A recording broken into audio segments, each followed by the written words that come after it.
তুমি কেন ফজরের নামাজ একটা বছর কোনোদিন ফজরের নামাজ পড়তে পারলা না? যুবক, তোমাদের মধ্যে যারা ফজরের নামাজ পড়ো না, তোমার মতো অসভ্য, তোমার মতো নির্লজ্জ, বেহায়া, তুমি খোদার জমিনে হাঁটো কেমনে? তুমি মাটির তলে হাঁটতে পারো না?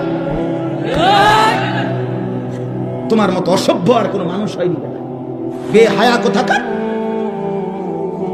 আল্লাহ রাসূল সাল্লাল্লাহু আলাইহি ওয়াসাল্লাম বলেন, তাহাজ্জুদ নামাজ হাদিসে আছে, নবীজির জামানায় একবার সাহাবীরা বললেন একজন মুসলমানের ব্যাপারে, ইয়া রাসূলুল্লাহ, এই লোক সারা রাত ঘুমায় থাকে ফজর পর্যন্ত, কোনোদিন তাহাজ্জুদ পড়ে না।